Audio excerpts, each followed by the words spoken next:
parte de uma banda, no máximo 2, mas agora 3 tem que ser completamente apaixonado por música. Bom, o primeiro palco tem o prazer de receber as boas vibrações de Luiz Felipe, o Passarinho, que é o cantor e o baterista da banda Passarinho e o Sistema Brega de Som. Muito obrigada por estar aqui com a gente hoje. Tudo Muito bom? obrigado vocês, tudo Como que você ótimo. tá? Tô bem. Um Ah, que salve a bom. todo mundo aí. Beleza. Antes da gente conversar, a gente vai passar aqui um dos seus clipes, né? Um clipe do Sistema Brega de Som, da música Copo Uhum. Sujo. Vamos dar uma olhadinha.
Desce mais uma cachaça, desce mais, desce mais uma cachaça, desce mais uma cachaça, desce mais uma cachaça,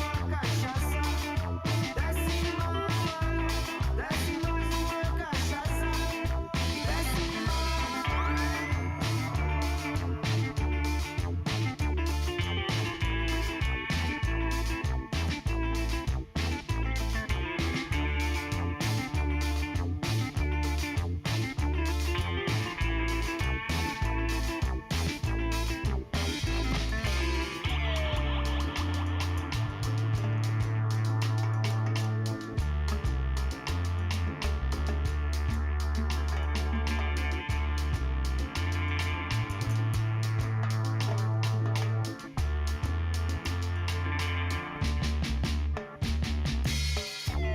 Desce mais uma cachaça, desce mais uma cachaça, desce mais uma cachaça, desce mais uma cachaça, desce mais.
Bom, muito legal o clipe. Eu gosto muito dessa música, dos instrumentos, como eles funcionam. Ficou muito legal a junção, a composição.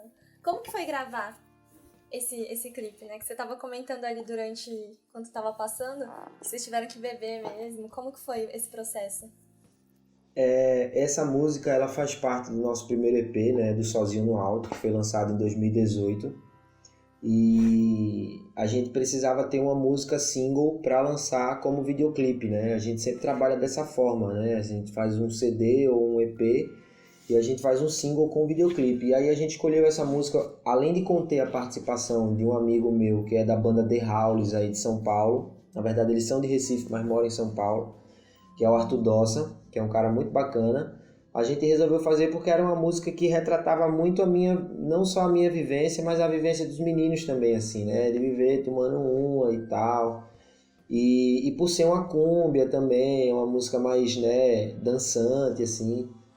E a gente tentou chegar ao máximo do que seria a ideia de roteirização, assim, tal, ao máximo do que seria uma noite em São José, assim, né? Uma noite tomando uma, né? Uma banda rolando, um cara que tá, assim, né? Bem legal, assim, bem legal que eu digo muito doido, né? Assim, um cara super livre, que seja uma pessoa, na verdade, né? Não era só retratar como homem em si, mas, assim, uma pessoa que fosse super livre, que estivesse tomando um e dançando e curtindo aquele som. E o melhor, assim, acho que o que também foi um aprendizado muito grande foi que todo o roteiro, todo o lance de direção, assim, né, foi eu fazendo junto com os meninos da banda, né? Então foi uma coisa muito próxima da gente, assim, a gente não contratou Legal. ninguém em si para filmar, para dirigir, para fazer figurino, tudo Caramba. isso ficou a nosso encargo, assim, né? E principalmente nas minhas costas, assim, né? Porque meio que esse projeto eu idealizei, eu chamei os meninos para tocar, né? O Ricardo Garofalo, o Saulo de Pada, o Gabriel Salve e o Lucas, e eles super abraçaram. Então eu sempre ficava meio que na responsabilidade de meio que direcionar, assim, né? Esses lances de vamos gravar clipe, como é que a gente vai fazer, fazer a locação, pegar a luz, mas eu tive uma ajuda incrível deles, assim, também, do Gabriel Barbosa também. E um brother nosso, que é o Samuel Sgarbi, fez a edição desse vídeo. E realmente a gente teve que tomar uma cachaça pra gente poder retratar de verdade, assim, Retratar ali com toda a honestidade. desce a mais verdade. uma cachaça, desce mais mesmo. Nossa, podia ter dado uma bagunça ali, mas deu super E deu, certo. na real deu, né? Deu? Na real deu uma bagunçona. Sério. Mas deu muito certo isso que você falou do roteiro, a direção, né, do vídeo. Combinou muito com a música e dá essa sensação de embriaguez. Ficou bem legal. Sim, sim. Sobre os EPs, né, que você falou do Sozinho no Alto e tem o Cartas mais recente, né, de vocês. Como que foi produzir? Como que foi a experiência de fazer eles? O Sozinho no Alto, ele aconteceu dessa minha vontade, né? A princípio de fazer um trabalho solo. Eu tocava com outras bandas, né? A Dom Pescoço, Coletivo Estoril, a Lígia Camada também, passei um tempo tocando com ela e fazia outros trabalhos com outra galera.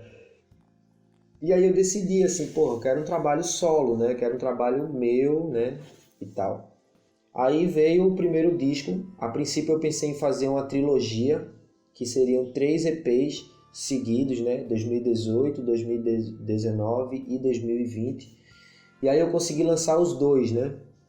Que foi o Sozinho no Alto, que foi gravado lá em casa, eu morava num sítio, e mixado por Diego Xavier, do estúdio Wasabi, lá de São José dos Campos também, e masterizado por Alexandre Chupacabra, que é um cara lá de Taubaté. Muito massa, um brother que tá sempre junto. A gente lançou, teve um lançamento incrível, fizemos shows no Sesc, fomos até Curitiba, algumas cidades ali do Vale do Paraíba, São Paulo, conseguimos rodar muito bem com o CD e foi muito bem aceito. E aí logo depois, em 2019, a gente no começo do ano gravou o segundo EP, que foi o Cartas. E nesse meio tempo em que eu estava gravando, logo na sequência a gente veio fazer uma turnê no Nordeste com a Dom Pescoço. Então teve um delay muito grande, assim, até o disco ficar pronto, porque a gente gravou no começo do ano em janeiro, mas a gente fez essa viagem, né? Teve esse rolê da turnê. Então, quando foi em março, para abril mais ou menos, eu acho que abril, maio, a gente conseguiu lançar o Cartas, que já é uma outra sonoridade, já retrata outras coisas. A capa é de uma artista lá de São José chamada Gisme, já é um disco mais assim, mais noite e aborda também o amor de uma forma mais descontraída, assim, né? O amor mais, como eu posso dizer, não um amor mais leve, mas um amor mais, talvez, que não seja tão pesado, assim, sabe? Né? Ao mesmo tempo, retratando a dor do amor, né? Porque o amor, ele faz bem e ele faz mal, assim, né? Mas também tem músicas que são mais dançantes, assim, no Cartas. E aí a gente mixou, gravou também lá em casa, toda a produção foi feita lá em casa, no sítio. E aí quem mixou dessa vez foi o Alexandre Chupacabra, e ele mixou e masterizou.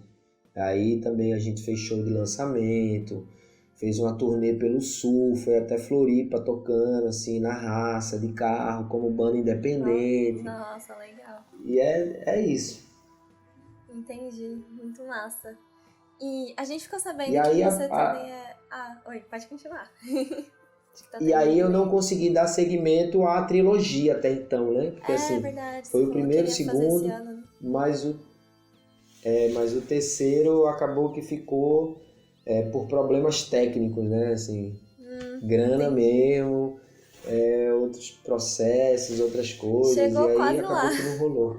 Foi 2, foi Foi mais da quase lá. metade. Foi quase lá. Um dia vai. Acontece. Mas a gente Mas ficou ainda sabendo vai que rolar, você o terceiro é vai rolar. produtor musical também, né? Além de músico. Então é Sim. você que costuma comandar as gravações das bandas, das músicas? Então, eu há muito tempo, né? Eu tenho quase 13 anos de música, assim, né? De carreira musical, né? Eu toquei aqui em Recife muitos anos, Pouquinho. me mudei para São José. É um pouco, assim, tem gente que tem muito pouquinho. mais, né? Que tem gente Tô um brincando. pouco. Mas é uma Pra mim é bagagem, muito. é uma bagagem legal, assim, é uma bagagem bem legal, porque acaba que ao passar dos anos você vê que isso vai refletindo no seu trabalho, né? No seu trabalho como músico contratado ou no seu trabalho das suas próprias produções, né? A princípio, eu nunca tive um home studio. Quando eu comecei a tocar, na época que eu comecei a tocar, 14, 15 anos atrás, para você gravar uma música era muito caro. Para você comprar um instrumento era muito caro.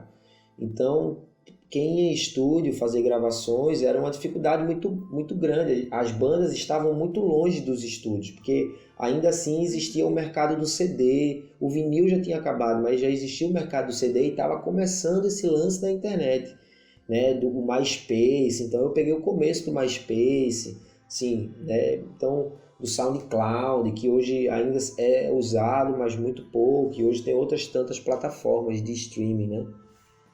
E aí eu, com essa vivência, essa bagagem, eu fui trazendo sempre para perto de mim desse lance de estar o tempo todo tocando, muito palco, muita banda e tal. E aí quando eu cheguei em São José, eu comecei a tocar no Coletivo Estoril, a gente gravou um EP, deu super certo. A gente fez dentro da minha casa, eu tinha um sítio que a gente tinha um centro ecocultural e a gente fez a banda Dom Pescoço, que também é muito legal. A gente tem 3 trabalhos, tem 2 trabalhos e vai lançar o terceiro agora no começo do ano. E aí surgiu a vontade de fazer o Passarinho. Então, quando a gente vai fazer essas gravações, eu também tenho a ajuda dos meninos que tocam, que também já trabalham com essa parte mais técnica de gravação, né? Onde posicionar o microfone, eles têm os equipamentos, então a gente facilita, né? Que é o Lucas Barbosa, que é o tecladista, e o Ricardo Garofalo também. E aí, por essa necessidade, né, de estar me aperfeiçoando, né, na parte técnica e tal, eu voltei para Recife para fazer um curso de produção fonográfica, né, que já estou finalizando, assim, já está quase acabando. Então, me ajudou mais, então eu já, né, comecei a ter realmente uma bagagem técnica hoje, assim, né, específica maior do que só uma bagagem de vivência, né, de estar em estúdios e tal. Então, Com isso certeza, né? soma muito no som. Soma muito no som. Legal, é que as coisas mudaram muito, né? Como você falou. Foi Muito, tudo muito, alterando. muito. Interessante. E Total. você falou que você voltou para Recife agora. Você estava em São José dos Campos, né? Você nasceu em Recife e foi morar lá Isso. por um tempo. Quantos anos? Isso, eu fui para São José em 2011, em 2010 para 2011, e voltei em 2019. Acho que foram quase 9 anos, eu acho, morando em São José. Ficou um Saí tempo daqui, eu longe, tinha... né? Foi um tempo. Você Fiquei, sentiu eu sempre, falta, assim, de Recife, né? Porque... total, né? Total, total. Aham. Total, aqui eu Difícil, moro do né? lado da Praia de Boa Viagem, eu vou pra Praia de Boa Viagem pertinho, se você quiser ir andando, é meia hora andando, assim. Uhum. Então o que me fazia sentir mais falta era a minha família, né, e tal, e a vivência de Recife, que é um lugar que é muito efervescente, assim, né? A cultura daqui, ela alimenta o Brasil e o mundo todo, assim. O tempo todo tem muita gente boa saindo daqui de Recife, né? E não é só um artista específico que toca música regional. São bandas de psicodelia, são bandas de rock, são cantoras que se destacam no cenário pop, sabe? É uma galera que tem uma bagagem muito grande cultural. Então, quando ela aparece pro Brasil, quando ela aparece pro mundo, todo mundo abre o olho, assim, né? Então, viver aqui em Recife, ter minha construção musical, né? Vivendo isso, vendo isso, né? Na porta da minha casa, passar um caboclo de lança na época do carnaval, sabe? Carregando aquela roupa, os maracatus que tinha próximo da minha casa, no bairro aqui da Ilha de Deus, que é Nação Porto Rico, o Caranguejo Sá. É uma É uma coisa vivência assim muito que diferente, né? Muito única. muito diferente, muito rica, muito rica. E todo esse lance do mar, né, dessa cultura que a gente tem, do carnaval também, né, a polirritmia que a gente tem, é uma coisa assim Incrível, né? muito prazerosa de se viver, Deve ter sido incrível. E aí complicado quando eu ficar cheguei, longe. muito, principalmente do carnaval, São João, porra, eu amo forró, velho, eu amo São Aham. João. E eu não vim assim, eu vim aqui passar um tempo, né, com minha família e tal, mas eu nunca vinha no carnaval nem no São João. Então esse ano, agora de 2020, né, eu pude passar o carnaval em Recife depois de tantos anos, assim. Que Então, bom. pô, foi incrível. Que legal. E a gente ficou sabendo que você, né? Aliás, um passarinho nos contou, no caso não foi você, mas que você começou a tocar bateria com 14 anos de idade, né? Foi daí que começou Isso. essa sua história com a música? Sim. Meu pai, ele gosta muito, assim, de batucar e tal, né? Ele nunca tocou, ele nunca foi músico. Mas ele gosta muito de batucar e tal. E aí eu fazia parte de uma igreja evangélica, né? E começou a minha história dentro dessa igreja, assim, né? Porque no Brasil existe uma dificuldade muito grande em se valorizar a música e o músico. A gente até reconhece, a gente escuta música todo dia, a gente, né, ouve música todo dia, sabe as bandas, os artistas, mas a gente não reconhece os músicos que estão tocando nessas bandas. Então, a música no Brasil, o músico principalmente, ele é pouco valorizado. E você não tem contato. Antigamente tinha aula de música, na minha época, sei lá, quando eu era quarta série, tinha aula de flauta, mas hoje em dia não está mais na grade curricular das escolas música, sabe? Então, não, para muita gente não é uma profissão. Ou é uma profissão de você tocar fazer um conservatório e tocar numa orquestra, ou você não é um músico profissional porque você toca numa banda, sabe? Você não tem esse contato, assim, você não... As famílias não apoiam isso, né? A grande maioria das famílias brasileiras não apoiam isso. Então eu tive esse contato dentro de igreja, que é o que acontece com muitos músicos que eu conheço. Porque lá tem um instrumento, porque lá tem uma aula de música e tal. E aí eu comecei a tocar com 14 anos, tive uma banda da igreja de rock do Senhor, tá ligado? E aí depois eu saí, né, da igreja, porque não tava rolando mais, assim, e comecei a tocar com outras galeras, banda de reggae, fazendo barzinho e tal aqui em Recife. E quando eu cheguei em São José, por ter essa bagagem muito forte da música pernambucana, por ter, né, toda essa vivência da música regional, assim, né, do coco, do maracatu e outros ritmos, o frevo e tal, a galera em São José ficou assim, porra, vamos fazer, né? quero esse cara, quero tocar com ele, vamos fazer. Então todo mundo assim chegava muito para consumir isso assim, né? Porque até então São José era uma cidade dormitório, tá ligado? Em que só tinha empresas multinacionais, que a cultura era pouco valorizada, por mais que tivesse uma fundação de cultura da cidade.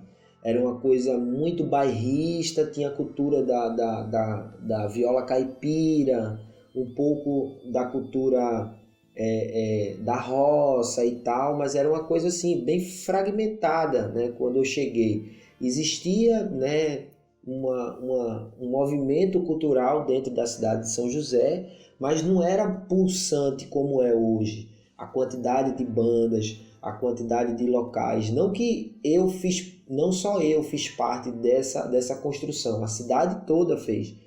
E eu cheguei no momento em que isso estava acontecendo, sabe? Então foi meio que um rolo compressor, assim. Eu estava no bolo também com essa minha vivência. Então todo mundo estava se transformando, a cidade, pontes culturais, casas que estavam abrindo, estúdios, assim, então, E como grupos de que teatro, nasceu isso. desculpa, é porque é um nome muito comprido, Passarinho e o Sistema Brega de Som. Como que ele nasceu? Foi no meio disso tudo? Foi bem depois, assim. Eu já estava fazendo esse trabalho, já tinha, a cidade já estava mudando o cenário, né? Já estava mudado o cenário. Eu já tinha um pouco mais, talvez, de uma oportunidade de fazer. Eu estava um pouco mais confortável para fazer isso, vamos dizer assim, né? Porque eu já tinha todos os outros trabalhos com as outras bandas e tal. E aí eu disse, porra, eu quero fazer alguma coisa minha, velho.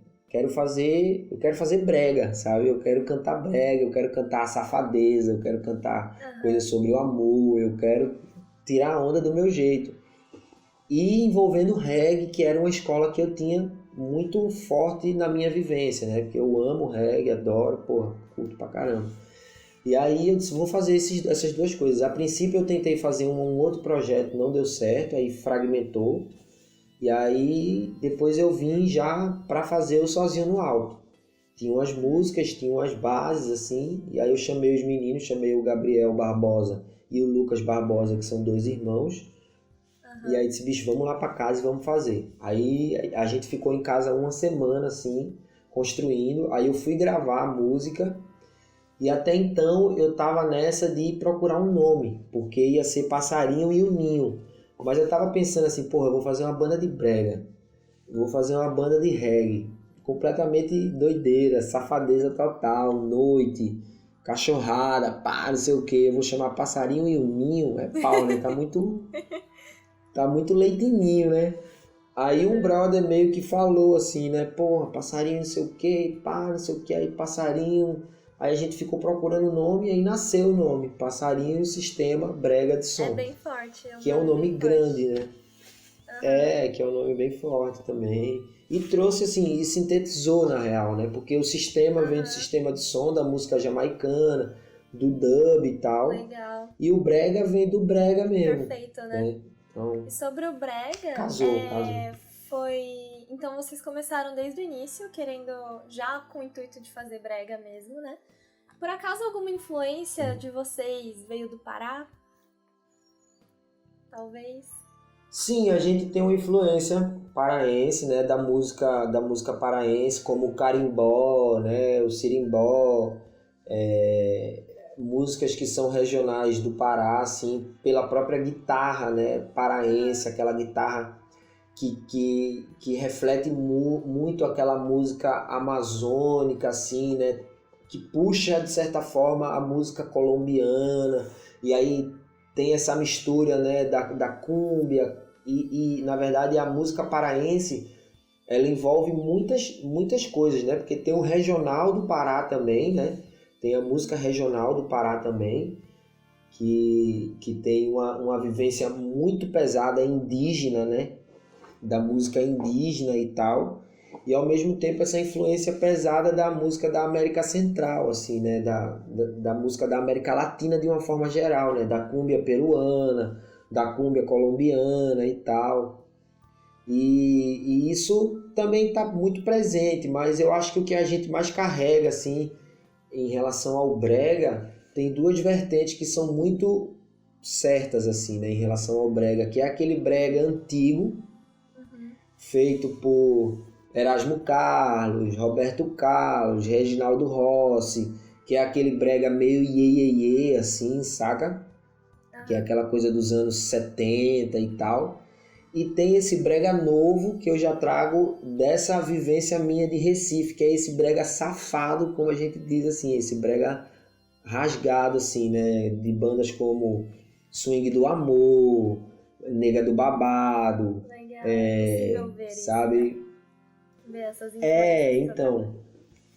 Interessante. E a gente pesca assim, né? Essas referências são muito pontuais, assim, de acordo com cada música, né?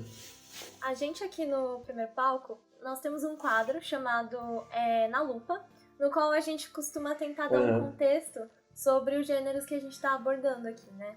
Tá tentando mostrar. Então vamos assistir aqui agora o Na Lupa, feito especialmente pro brega, né? Então vamos dar uma olhadinha, porque vai ter um conteúdo legal pra quem tá assistindo entender como é que funciona, de onde veio. Bora lá. Massa demais.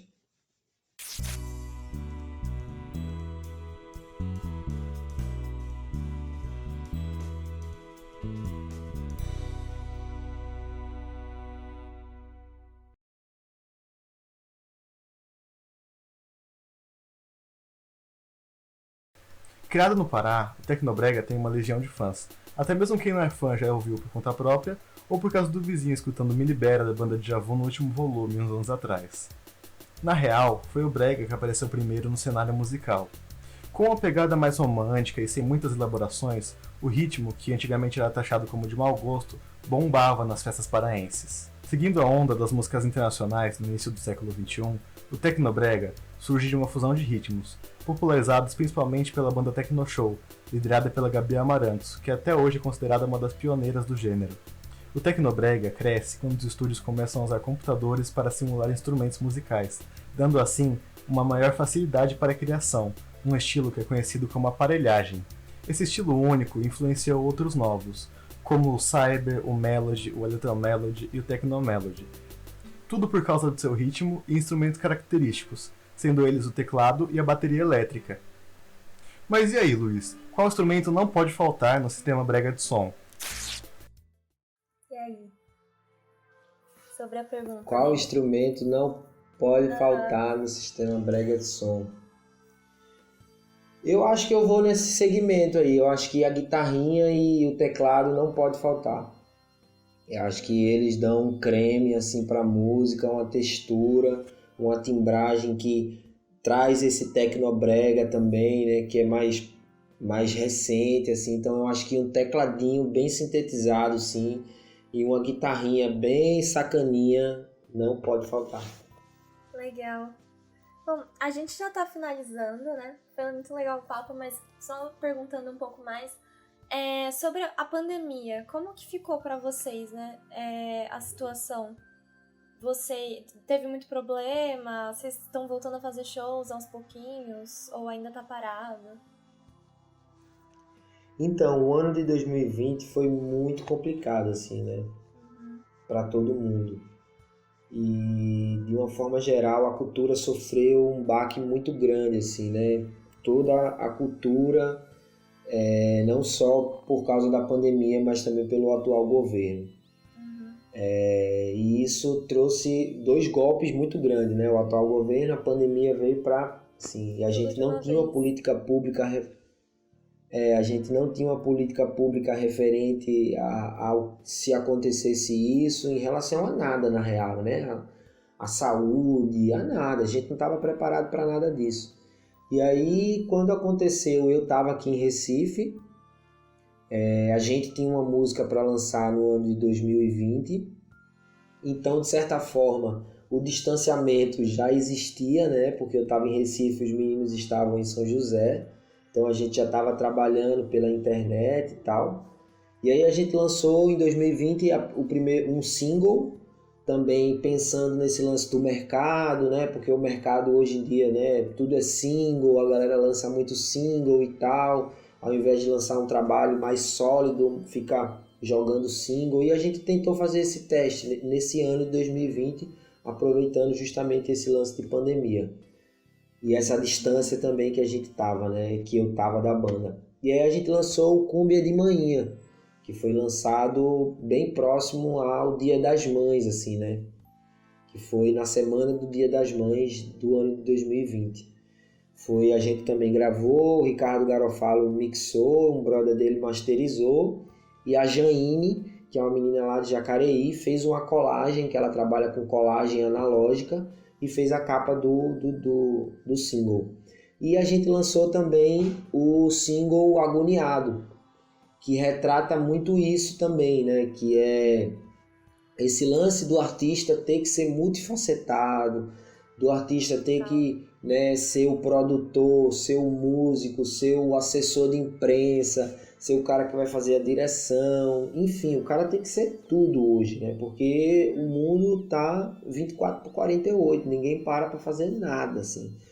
E esse lance da pandemia foi muito louco porque a gente parou para fazer alguma coisa. Então a gente olhou mais para a gente, para as pessoas que estavam em casa, para a convivência das pessoas que estavam nas nossas casas, para as nossas famílias e tal. E ao mesmo tempo também veio essa vontade de produzir para que quando passasse um pouco esse lance, voltasse aos poucos fazer show, né? A gente está procurando esse ano agora fazer a construção desse novo disco, né, que a princípio tem o título de Brega Dub, que seria esse terceiro disco da trilogia, e a gente a partir disso procurar fazer shows, né, voltando as coisas a ter mais oportunidade de casas de show, reabrir e tal. A gente vai procurar se inserir aí de novo nesse lance de fazer show. Legal, aos pouquinhos vai tentando voltar a alguma normalidade, né? Bom, com essa sua vida inteira de experiência musical, você tem alguma dica para passar para quem tá começando agora, tá precisando de um empurrãozinho? Olha, eu tenho. Pensa bem o que você quer fazer, né, na música. Tenta de alguma forma ver o mercado, né, onde você vai se inserir no mercado, nesse mercado da música. Faz o que você gosta, né, procura fazer e se especializar no que você gosta. Se você é músico, se você trabalha diretamente com som, se você trabalha com audiovisual, se você trabalha de alguma forma com a arte de uma maneira geral, procura entender o mercado para você tentar colocar o que você gosta de fazer bem colocado. Procura parceiros que estejam com você, que somem no seu trabalho, né? Pessoas que, de certa forma, tenham uma bagagem ou não, mas que te ajudem, que somem contigo, porque isso vai trazer uma vivência legal para vocês e vocês vão construir uma coisa bacana, assim, né? E assim, eu estou aberto, o que vocês quiserem perguntar. A gente tem o nosso Instagram, a gente está em todas as plataformas digitais, então é fácil entrar em contato com a gente. De vocês no Instagram, nas redes O Instagram é @passarinho_PSBS, né? Que PSBS é a sigla de Passarinho Sistema Brega de Som. Não é um partido político, mas é a nossa sigla que a gente usa bastante. Então, se você quiser trocar uma ideia, fazer uma parceria, fazer um feat, sabe, trabalhar, chamar para fazer show, a gente tem todo o nosso material disponível também no site, na página do Facebook, só você procurar Passarinho Sistema Brega de Som. Lá tem o nosso site também, em todas as plataformas, Deezer, Spotify, a gente tá em tudo isso. Então é fácil procurar, se inteira. E é isso, velho. Faça o que você gosta, procure fazer o que você gosta, de forma responsável, respeitando as pessoas e tente ser feliz, assim, né? Da forma que der pra ser. Palavras muito bonitas, muito, muito sábias mesmo. Muito legal. A gente vai finalizando agora, então. Massa. Mas muito obrigada de verdade, de novo, por estar aqui. A gente agradece mesmo. Foi muito massa a conversa. E vamos finalizar agora com a música que você comentou, Massa. que é Cúmbia de Manhã. Vamos lá. Muito obrigado a galera do Primeiro Palco, a toda a equipe. Valeu demais aí a galera. Valeu Bela, que entrou em contato comigo há um tempão. Valeu você que apresentou, muito obrigado. Valeu aos meninos da equipe técnica também. Valeu a faculdade pela essa oportunidade. Isso é muito importante, né, no cenário. E valeu demais. Tenho certeza que vocês vão dar super certo aí, porque já está tudo muito encaminhado. E parabéns ao programa. Obrigada. Bom, vamos lá então. Cúmbia de Manhã.